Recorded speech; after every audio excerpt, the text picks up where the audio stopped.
SoFloRadio.com presents CEOmanship, becoming a leader in today's business world, with your host, Steve Gordon, CEO of Gordon Partnership Group, an international business consulting firm specializing in CEO bootcamp, sales team training, as well as client growth and retention. Visit GordonPartnershipGroup.com. Gordon Partnership Group. Your success is our business.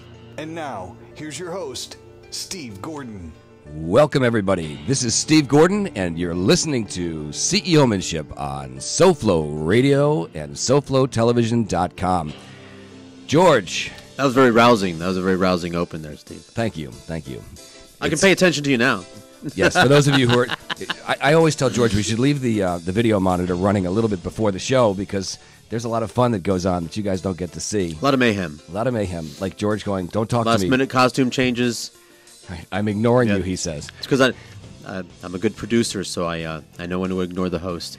Thank you. So that I can do a good job for the host. Thank you very much. So those of you watching on SoFlo Television today, to my left is the gentleman you heard speaking. His name is George Rodriguez. George is our producer and overall really good guy. To my right, your left, those of you watching on SoFlo Television, is Mark Anoff, our associate producer and social media expert. In his famous white hat and purple shirt. Mark, welcome. Thank you, Steve. I'm glad to be here today. Really glad to have you both. And, usually we have a little bit of a back and forth banter. I talk to you about your weekends, and we kind of ease into the show. But today we have a really, just a lot to cover, and I don't want to waste a lot of time with our banter, so to say. But George, I want to ask you a question. All right.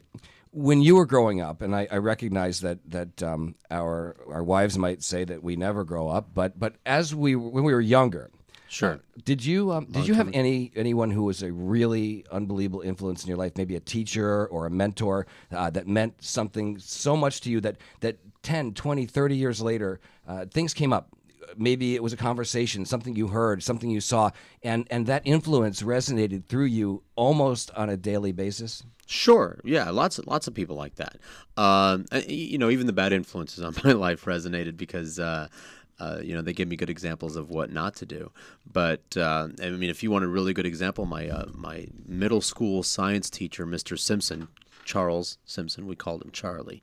Charles Simpson. Very excited about answering questions, and I was very curious. So if I had a question, he was very excited about answering the questions. But the thing that he said to me that was very important, I believe, is we were about to go to high school, and this was in the olden days. And he said, "You might think it's silly, but trust me when I tell you, take a typing class when you go to high school." And everybody groaned in the class, and he said, "I know you think that you're only going to be typing, if you go to college for term papers, you think that that's what I'm going to tell you, is that it's going to make college easier for your term paper and things, and then you're not going to use typing for the rest of your life because you're going to go into something else.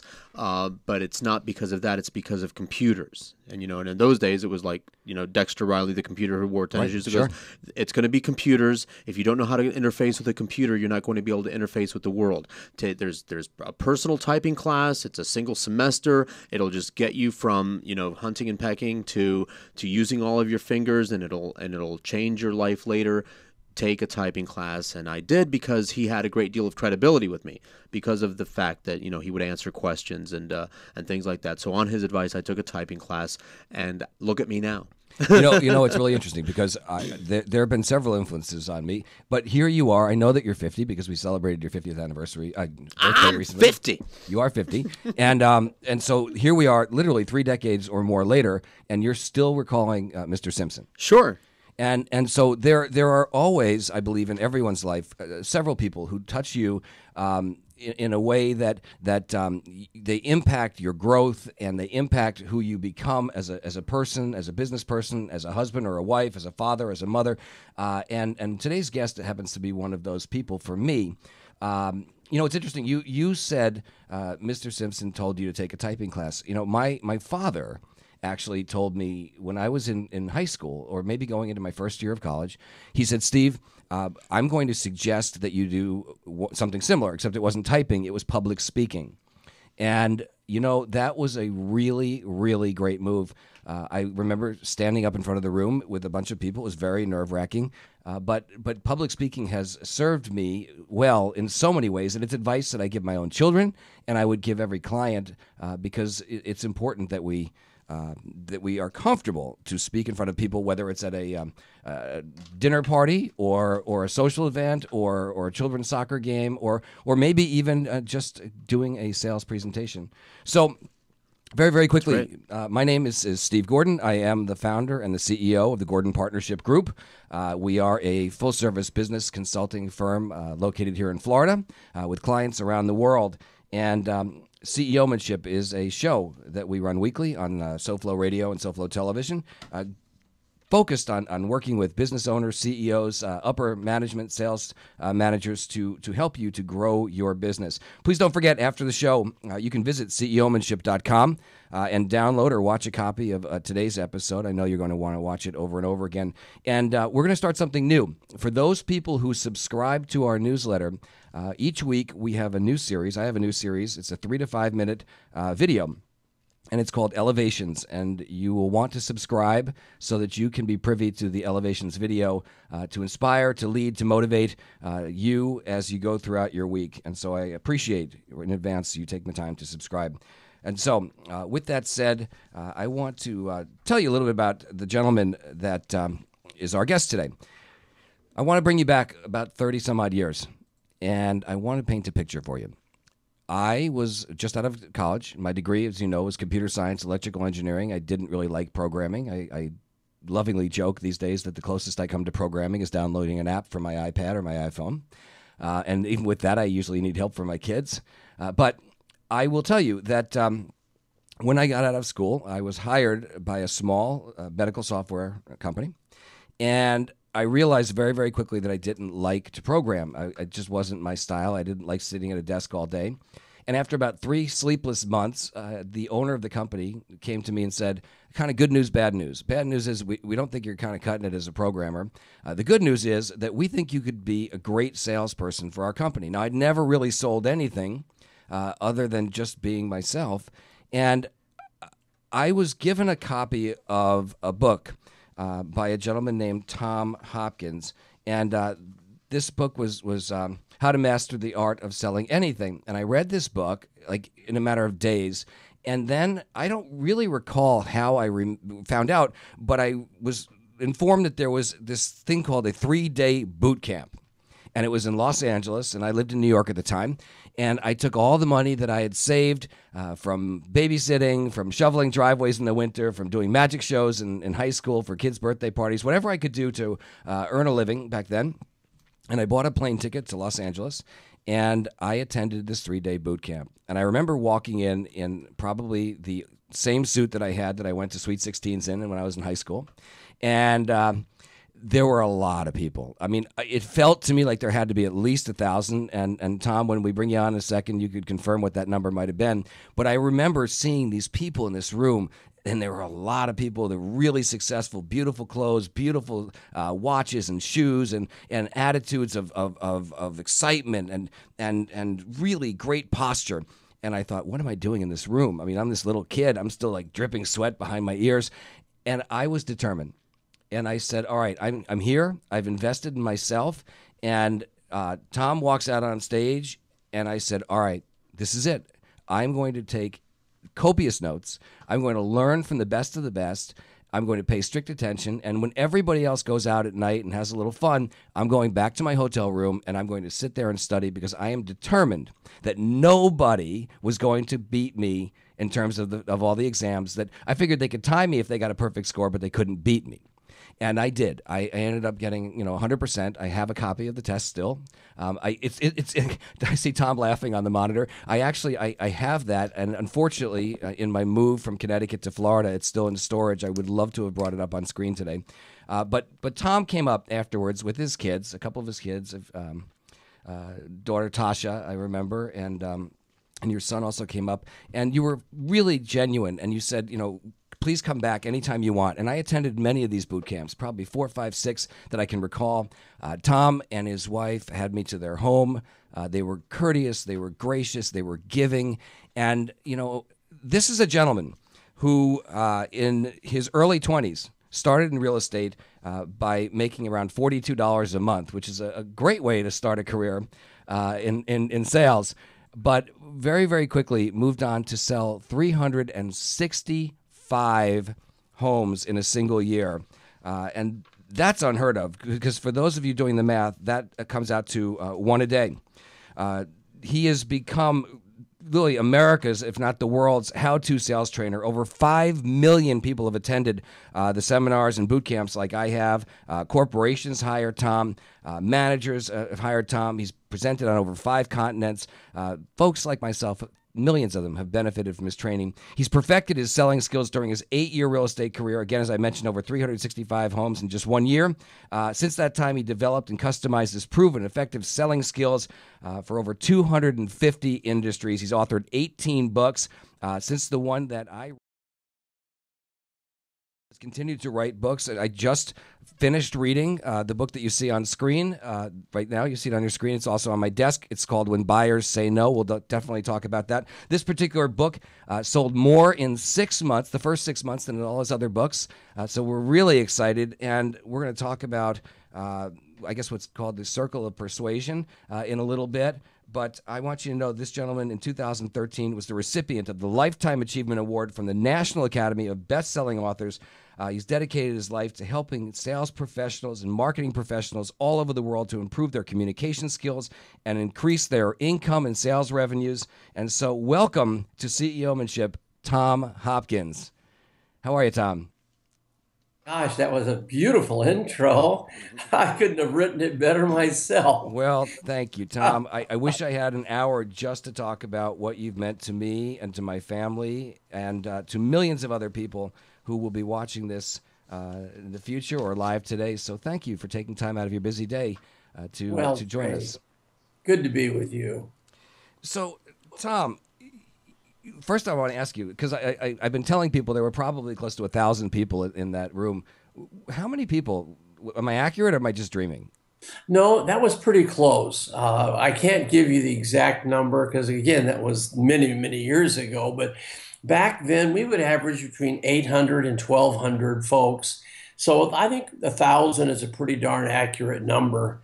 And, which is kind of exciting to have that many people where you're able to affect their lives in a positive way. That's pretty darn neat. It's beyond neat. It is, I'm kind of jumping a little ahead, but if you were to ask my wife, and actually we're going to be seeing you in Florida in a couple of weeks at your sales seminar that you're having in Orlando in February, and we'll talk more about that in a little bit. But if you were to pull her aside and say, what if one thing that Steve could do in the second half of his life, what would it be?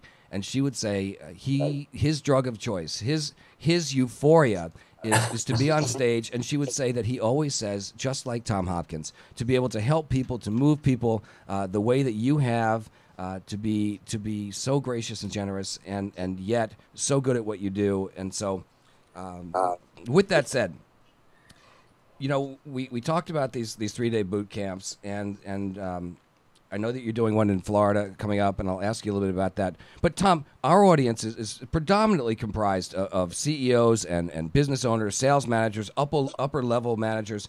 In reality, though, I think that you would agree, would you not, that everybody sells in some way, not just those of us who earn income in sales. Well, I couldn't agree more. In fact, I think, Steve, if you said, Tom, what's the one thing you have as a message as you travel around the world and do these big seminars, is to convince people that if you really analyze selling, and I'm going to give you some concepts on that, of course, that in a way everyone is in sales. I think in my own personal life, the most vivid example of that was many years ago, the Chrysler Corporation was in very bad financial straits, and they were very close to going bankrupt and closing up this fabulous big American automobile company. And Lee Iacocca, who back then was the chairman of the board, he actually got all upper management and all the leaders to understand the fact that all of us must increase our skills in effective selling. And if you look at selling, and here's a concept, selling could be called an idea that two or more people agree upon and make decisions to go forward. Well, if you analyze that, I think if you're a good parent and your kids turn out to be good adults, in a way, you were selling them on doing the right things. I think a husband and wife in our world today that stay married for an entire lifetime, they have understood the concepts of selling, even though they may have never thought that that's what they were doing. So I kind of call selling a universal language. And there's nothing to be ashamed of by being persuasive and convincing and helping people say yes, especially if what they're saying yes to eventually will be good for everyone.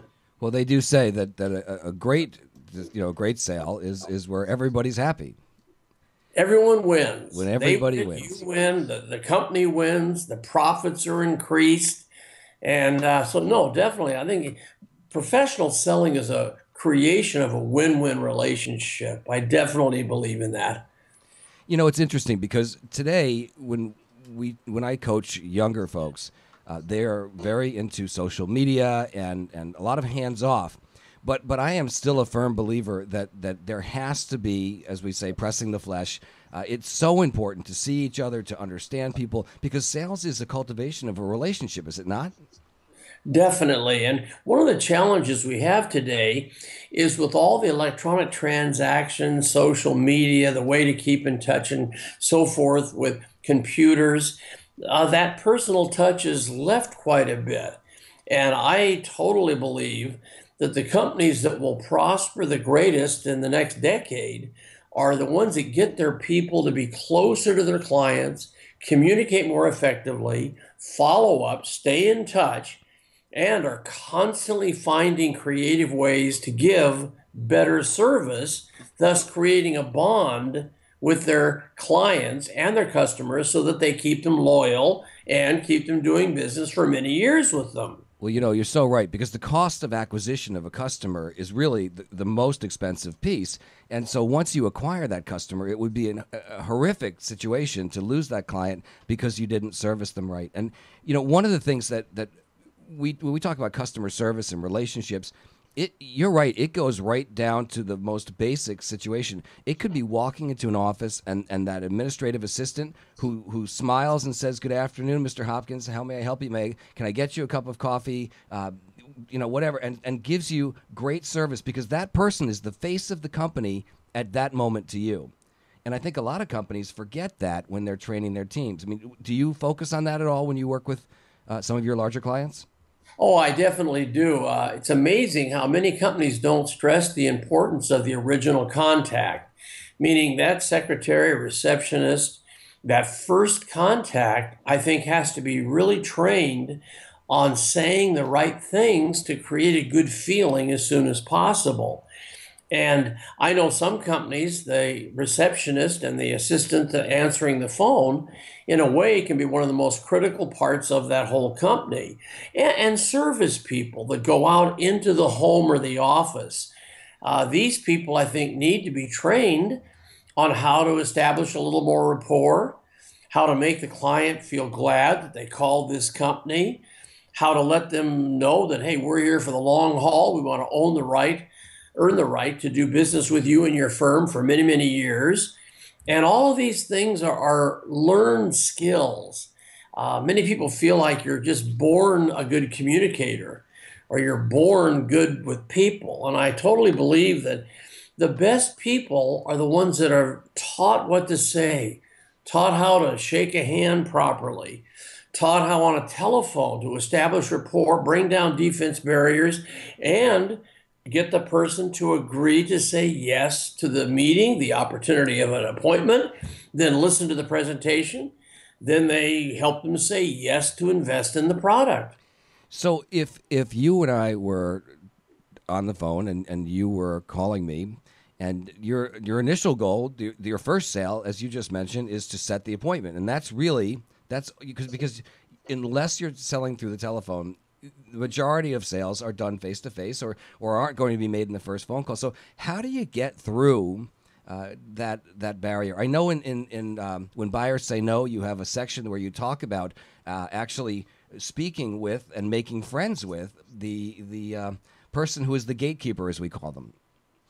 Yeah, definitely. The gatekeeper should be sent a handwritten thank you note every time that you call a company and you get the receptionist, the person involved in answering the phone. You want to make sure you get their name. Hi, I'm Tom Hopkins. I'm in business in the community.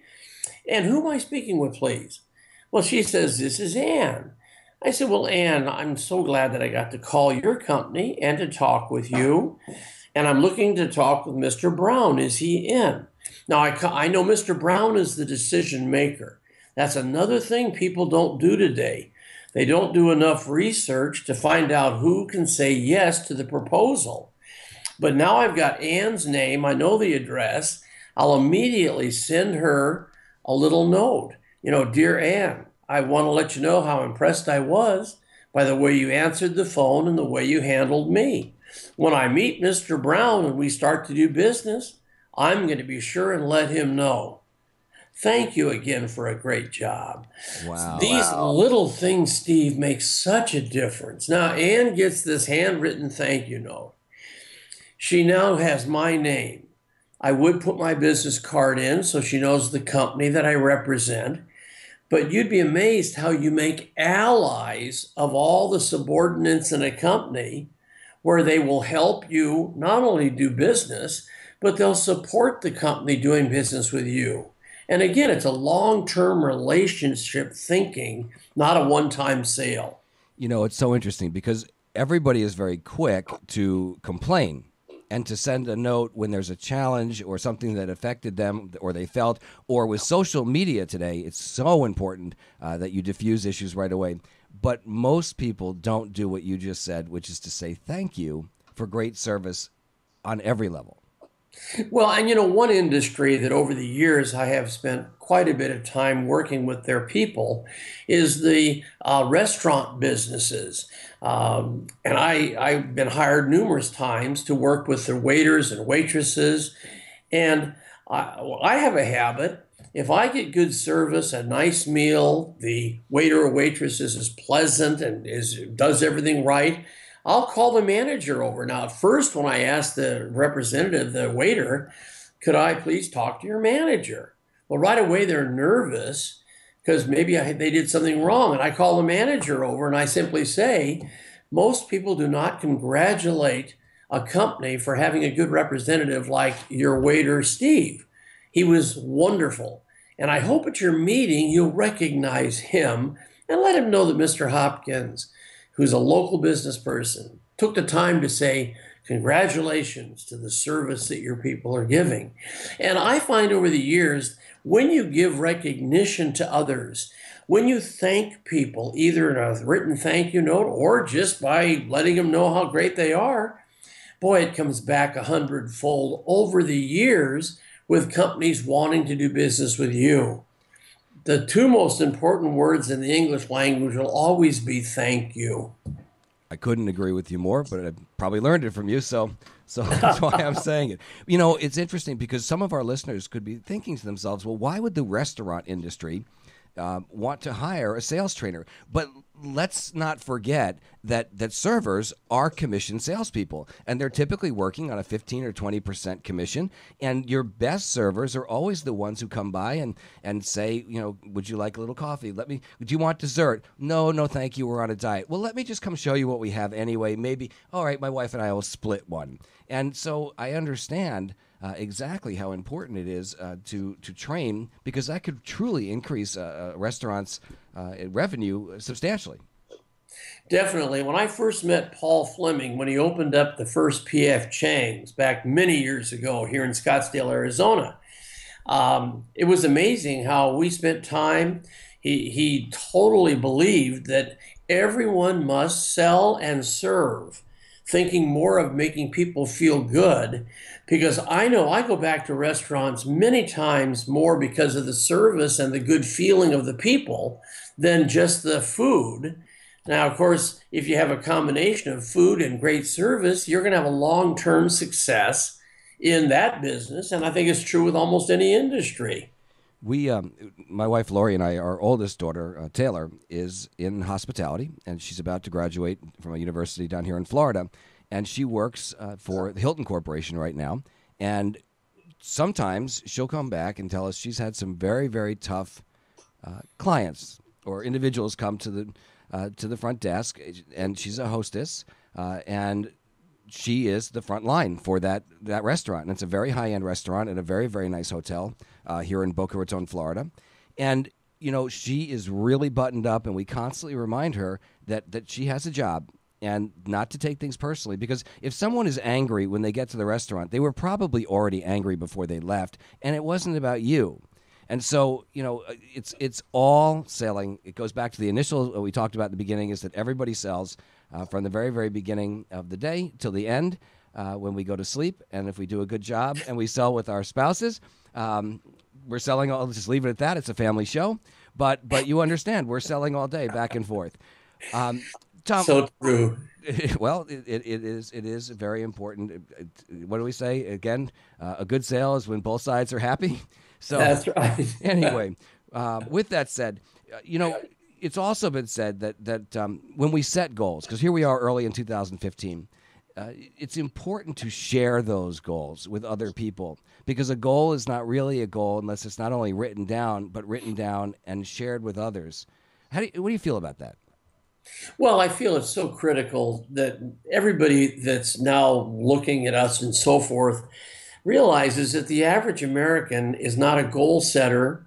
They're a wisher, a dreamer, but they don't take the time to, in fact, I've said this at many seminars, that the average person spends more time planning the details of their 2-week vacation than they sit down and plan the long-term details of their life and their long-term success. And so I think goal setting, especially as we start this year, all the earmarkings are there. Everyone I know that studies the economy, that makes that their life, they all say that everything is really looking towards 2015 being a really stellar year. And so the companies, I think, that are smart are going to get their people geared up, are going to get people focused on, hey, let's get in touch with all of our existing clients, because there's such a tragedy that so many companies have wonderful existing client bases, but some salespeople and managers are always looking for ways to find new business, which is part of the cycle, but they have a tendency to neglect their existing clients. And I had a goal where I would talk to in person on the phone or see the client or mail something at least 6 times a year. And that was like in my filing system. So I think everybody that has a client's got to say every 60 days, they get something from us in a way to say thanks for being a valued client. And you'll be amazed if you follow up like this, how you'll keep clients loyal to you. They won't go to your competition. And so the follow up and keep in touch are 2 most critical keys to long-term success in business, I totally believe.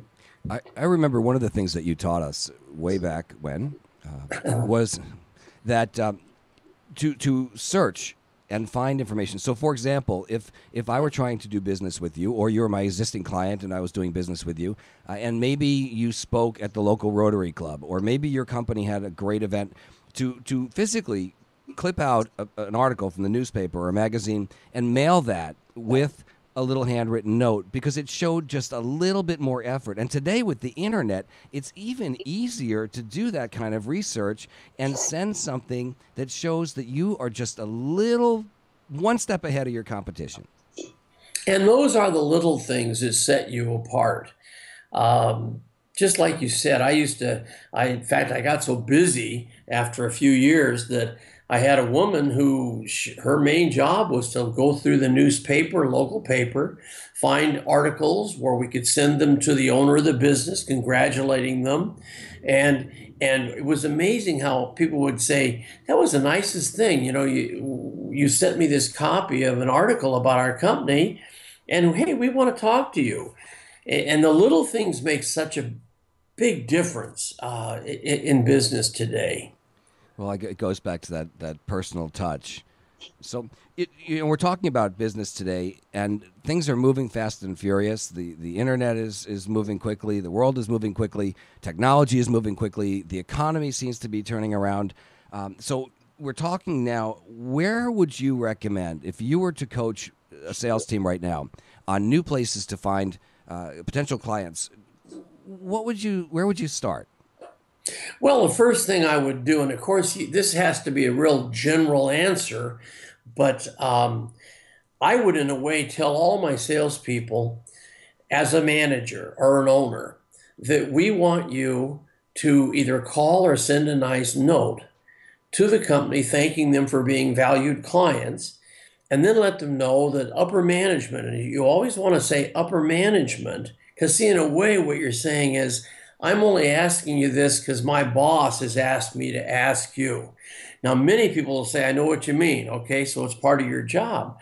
Upper management has asked me to call, thank you for being a valued client, but they would love to see if I could be so bold as to ask if you would possibly know 2 or 3 other folks like you that might enjoy our product or service. And you'll sure get me off the hook with my manager. If you could maybe tell me about a few folks that I might contact, would that be okay? It's amazing how if you do a good job with people and you find a nice way to ask, how many people will help you build a business if you overcome your fear of getting told no by just asking for the yes and some other people that you might serve. It's interesting because the word that you use there is help. And that's one of the things that I also teach our clients is that everybody wants to help. And especially people who say no, it gives them an opportunity to feel like, okay, well, I didn't purchase from you today, but I can still do you a little favor. And so everybody wants to feel like they were part of the process and helping out. So that's something that we learned way back in boot camp as well.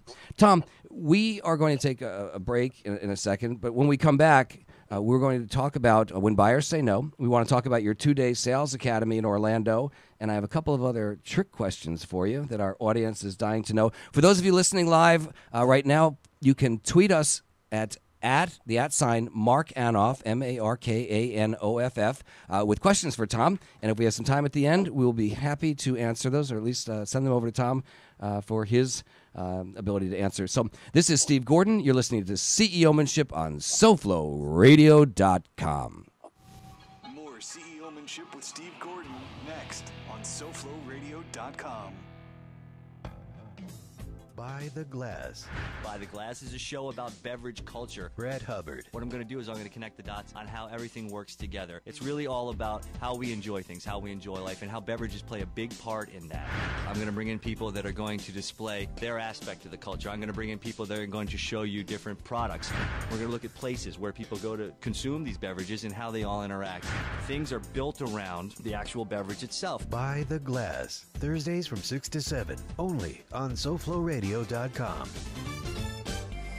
Put a team of professional consultants behind your home or business computer with Key Information Solutions, providing solutions to your internet and computing needs while keeping you on the cutting edge of technology, preventative maintenance and networking support, hardware and custom-built computers. Let Key Information Solutions be your personal tech staff for your home or office with affordable hourly, monthly, or annual rates to fit anyone's budget. Call Key Information Solutions now, 954-973-3374. That's 954-973-3374. Or visit keyinformation.com. When you're ready to actually lose weight safely and steadily while being monitored by a physician, the Weight Loss Clinic of Dr. Kim Jacobson is there for you. The family medicine practice was established by her father in 1956 and continues as a medical practice that now specializes in weight reduction. Dr. Kim Jacobson joined the practice 20 years ago as both a family medicine practitioner and weight loss specialist. The Weight Loss Clinic utilizes a combination of appetite suppression medication and vitamins to produce great results, usually 3 to 4 pounds per week for most patients. Now you can change your lifestyle while still enjoying your own food, just less of it. They offer a choice of 2, 3, or 4-week plans. So what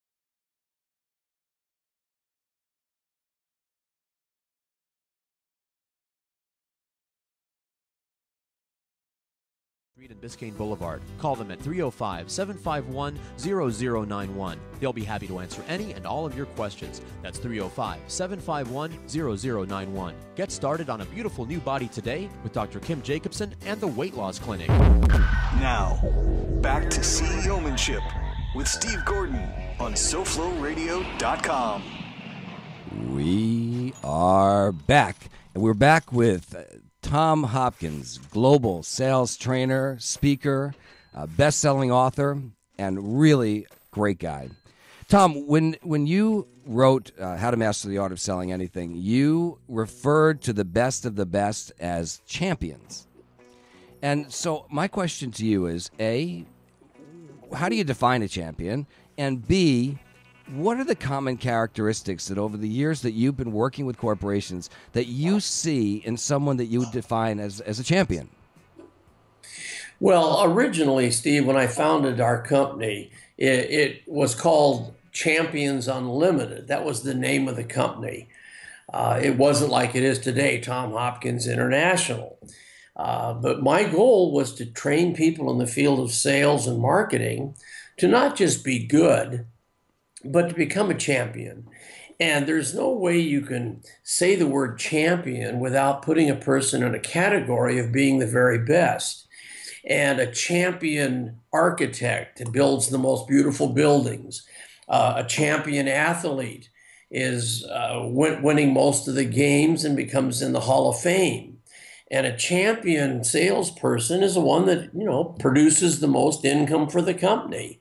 And so my goal was to always build people to be a champion. And as you remember when you came to my boot camp, that we kept saying that your future champions keep starting to think like a champion, act, walk, talk, and believe like the person you wish to become, which is a champion.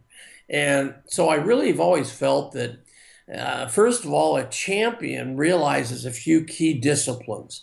And there are disciplines to become successful. The first discipline is punctuality. I know it sounds silly, but the top people I've ever met are really fanatical about their time. They know they have 86,400 seconds in a day. Everyone has that many. They know they want to get the most productivity out of those seconds. So they're very fanatical as to the little things with their clients. And these disciplines of always being on time. If I told you I would be calling you at 3, I'll hit it right on the second. If I'm going to show up for the visit or appointment at 2, I'll be there at 2. And I say this because there's so many people in our world today that are always running late. And there are people that are looking at your company, looking at you to represent them, that if you're 5 minutes late, right away you have a check against you as to who they choose. So punctuality, following up, doing what you say you're going to do. Too many people in business say, I'll take care of that, and they don't. You have to pay fast attention to details. So the follow-up is important, keeping in touch with clients. The little things like sending thank you notes. The importance of calling and letting the folks know how every transaction is going. And I'll tell you this, don't miss this now. If you pay fast attention to details, and another thing, if you'll always try to give more than people expect, you'll be amazed how they will feel almost obligated to continue to do business with you and your company, not for the short term, but for the long term. And that's how I think some of the fundamentals of building a business. You know, it's interesting because listening, most people would say, well, that seems somewhat basic and common sense. However, I will tell you that I grew up in a family where my father, who was a business person and a business owner, he would say to me, if you're on time, you're late. And it just, even to this day, he's 84 years, almost 85 years old, and I'm looking at my wife going, we have to be there, we have to be there. And my wife is going, where is he going to be? He's 85 years old. I go, because if we're on time, we're late. And that's just the way I grew up. And it's respect, I think, is what it is. And whether it's with a friend, when you're not on time, it says to the person, you're not as important as I am. My time is more important than your time. Well, and this is a truth that's come down from the ages. You know, here we're watching the football playoffs and so forth. Well, Vince Lombardi, probably one of the greatest coaches of all times. He had 4 national championships. And of course, he had a philosophy, and all of his team players knew that if you weren't 15 minutes early for the time you're supposed to be there, in essence, you were late. And if you study Vince Lombardi, the great leader, the great football coach, his disciplines to the team, I think, were one of the main reasons why that company won 4 national championships. And of course, he was a legend as a football coach. Well, you're absolutely right. Now, I want to ask you another question because you talk about keeping details. So you say to a client, Steve, I understand that you need me to follow up and tell you, find out for you, whatever. And I'll make sure to get back to you within 48 hours. Do you take that information and do you carry a physical planner on you, or do you have an iPad or a digital device? What does Tom Hopkins do? Well, back when I was in sales, I hate to say this, but a lot of that was before there was as much digital opportunity as there is today. But I always had a paper planner as part of my business. Then, of course, when the computer became popular, it's so easy today to take all the information and have it there so it'll pop up. And if I said to you, I'll handle that in the next 2 days, I got a 48-hour window, but I'm going to make sure if I don't take care of it, then I give you a call or a text saying, I'm working on it. We have a little delay, but you're in my thoughts today and it'll be taken care of as soon as possible. And these little things, Steve, are the things that average salespeople don't want to do because it does take time. But I've always believed that if you give more people more than they expect, they're going to want to do business with you. And that's how I think I built to where my business was like 98% all referrals by the last year I was in real estate. Never had to prospect, never had to make a phone call. Now, I did in the beginning. I out-prospected everybody in the company. Probably made more calls, knocked on more doors, handled more rejection, got more no's my first 3 years than probably anybody. But after that, because of the follow-up, the keeping in touch, the fast attention to details, the disciplines, the commitments, those people stayed in touch with me because I think people want to do business with someone who is successful and is giving more than they expect as to follow-up and service. There's no doubt in my mind that is 100%, on the money, so to say. It's interesting because we talk about referrals. There's nothing easier when you're in sales than calling somebody who is a referral. And in this case, I'll turn to my producer, George, to pick up the phone and say, George, you don't know me. My name is Steve Gordon, but I've had the pleasure of working with Tom Hopkins and his firm. And Tom has told me just wonderful things about you. He says you're a great business professional. He told me that you run a great radio station, that you're taking it to the top, that you're doing innovative things that nobody else has thought about. And he asked me if I would give you a call because my firm has something that Tom and I are doing together that we believe, or he believes, would help benefit you and grow your company even larger than it is today. Now, would I have a chance to be able to sit with you? I'm going to be in your neighborhood later on this week, maybe Tuesday or Thursday. Which one of those would work for you? Oh, shucks, I think I want to date you. Right? Now, because what did I do? How often do you go home at night and, our spouses love us, but, maybe they've had a long day and they don't always tell us how great we are right away? I mean, I'm very fortunate. Mine does. You go throughout the workday and people aren't telling you how great you are. Now, you can't say that if it's not true, but you know what? The odds of getting that appointment are pretty solid, don't you think? Oh, Steve, I could tell that you'd been to boot camp many times just by hearing that paragraph, but you're so right.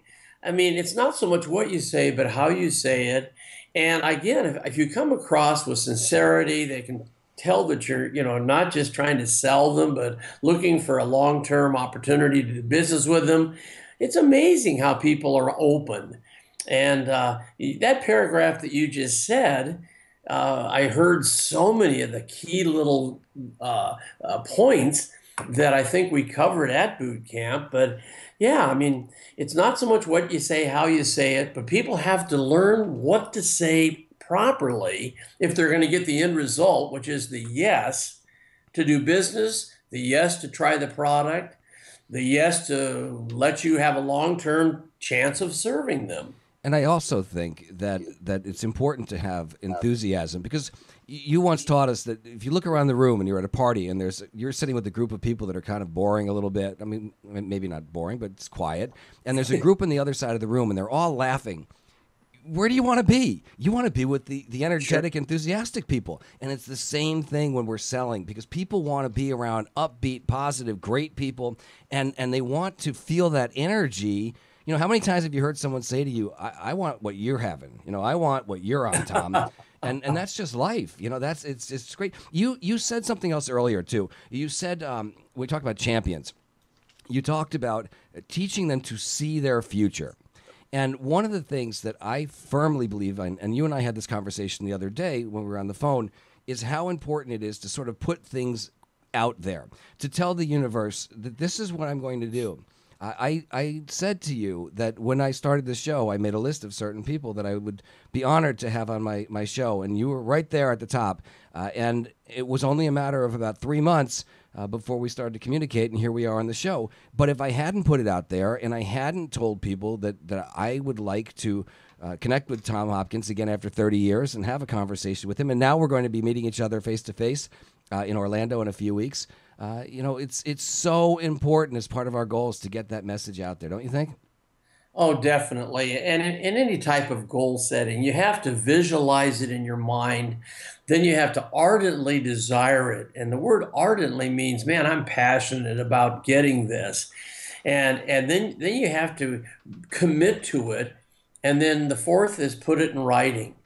But if you'll do those, visualize it, ardently desire it, commit to it, and put it to writing, you now have become a goal setter, not a wisher or a dreamer. And these things will come about. I could tell you stories that people would say, I find that hard to believe, but things in my life that have come to me that would have never happened had I not gone through the process of goal setting and making a commitment. And here we're the first of the year.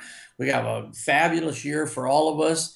And I hope folks will put down their goals as to the income that they want to generate, as to the percentage of market they want to take, as to where they want to end up at the end of the year, as to how much net worth they'll gather so they have more financial freedom. I mean, this is the time to make this a great year. And I so hope the folks that want more information on that, gosh, go to my website. I have a free resource page, Steve, that there's no charge for it. If they go to tomhopkins.com and they go through the menu and they can see free resource page, and they can get all these things that are just for nothing that we'll send out and get out to them to help them have a better life in goal setting and disciplines, and building a better service-oriented business, because we're really committed to increasing companies' profits. Because if that happens, then this whole economy prospers. And that's what it should be about. Our wonderful free enterprise country, which we're only 5% of the world's population, a little over 300 million of us versus 6.8 billion on the planet. But gosh, are we fortunate to live the way we live. We are like kings. Average people live like kings in other small world countries.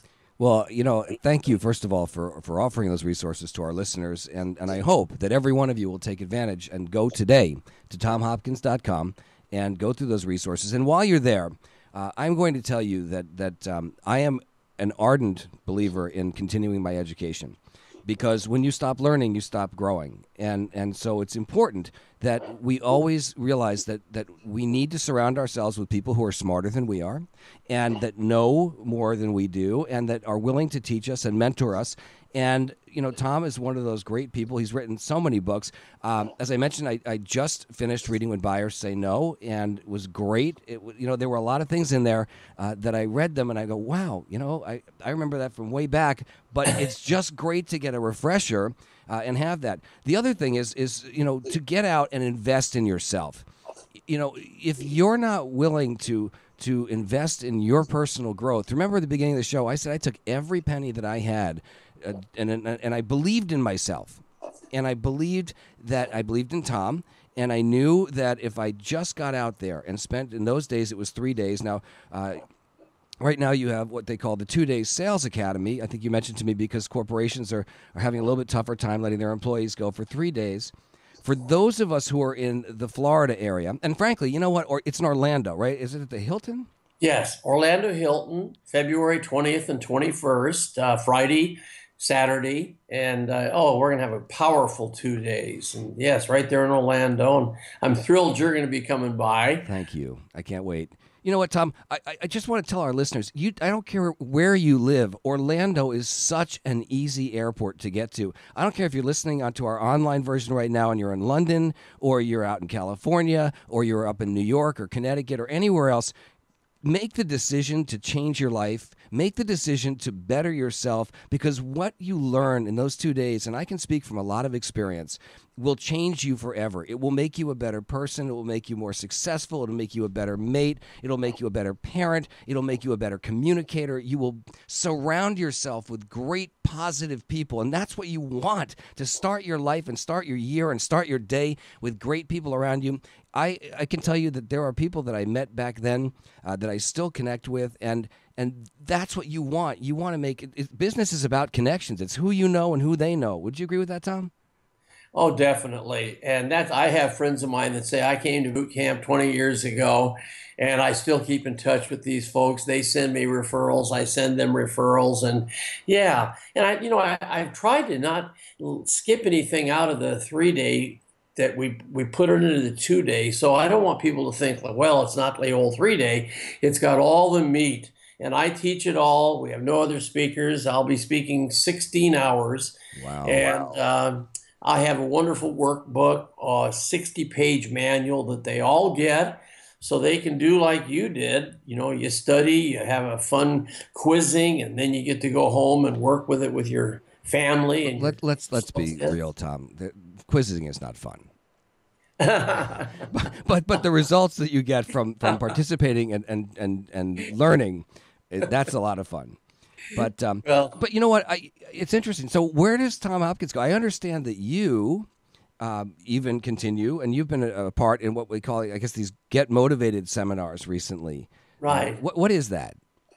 Well, these folks put together a great program where Larry King and Schwarzkopf and Colin Powell and Laura Bush and Barbara Bush and all these people that are really leaders, they've put them all together, and they're doing this around the United States, around Canada. I just came back from a huge program in Great Britain they just put on.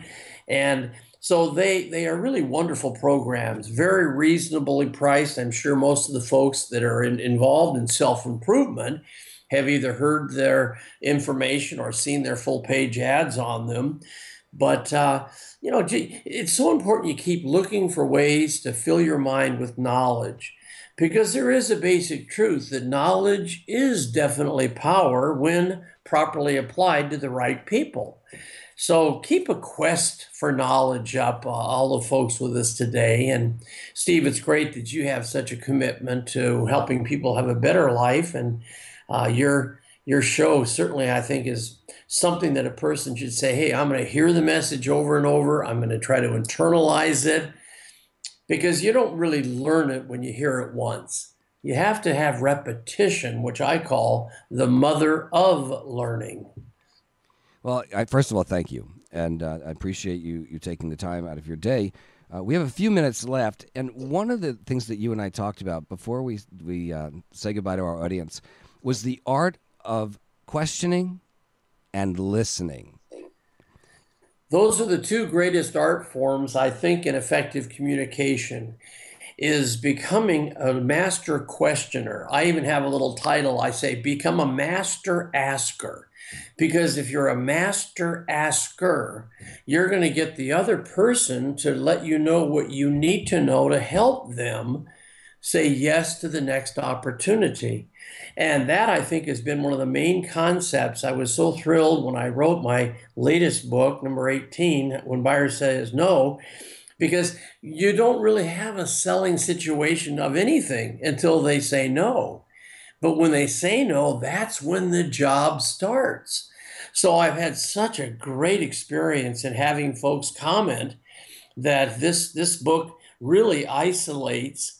And I think the reason it's outsold in the first 6 months, every other book I've written in that period, is because people know they must handle no's if they're ever going to get yeses. And the yeses are really hidden behind the sign of no.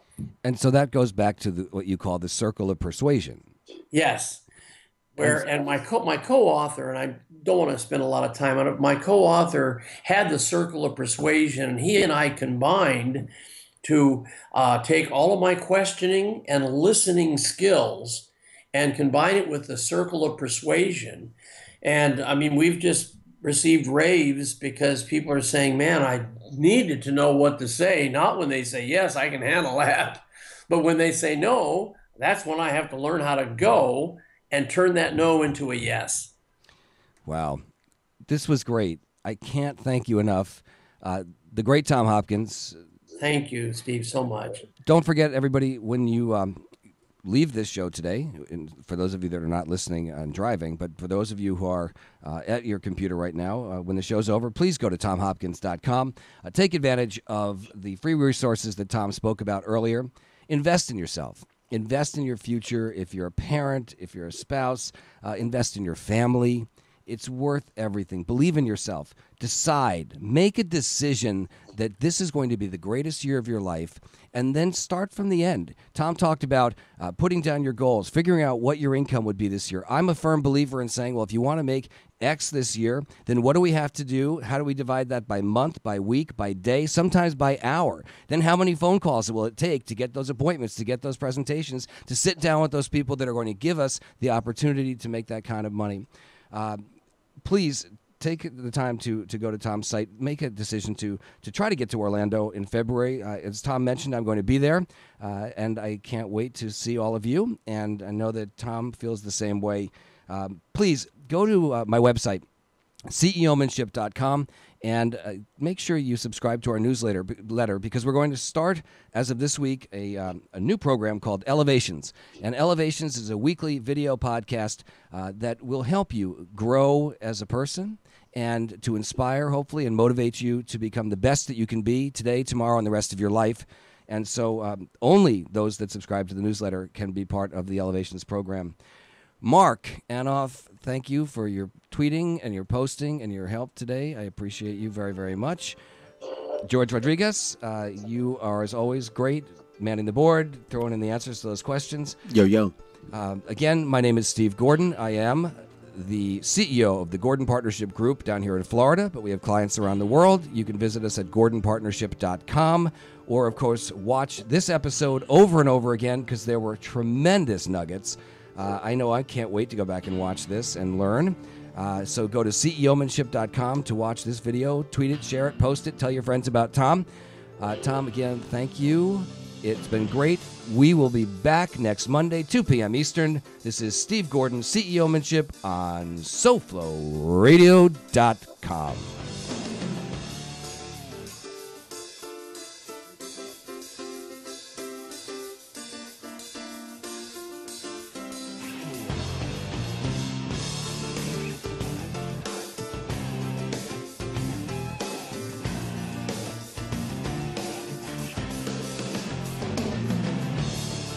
Broadcasting from the heart of downtown Hollywood, this is SoFloRadio.com.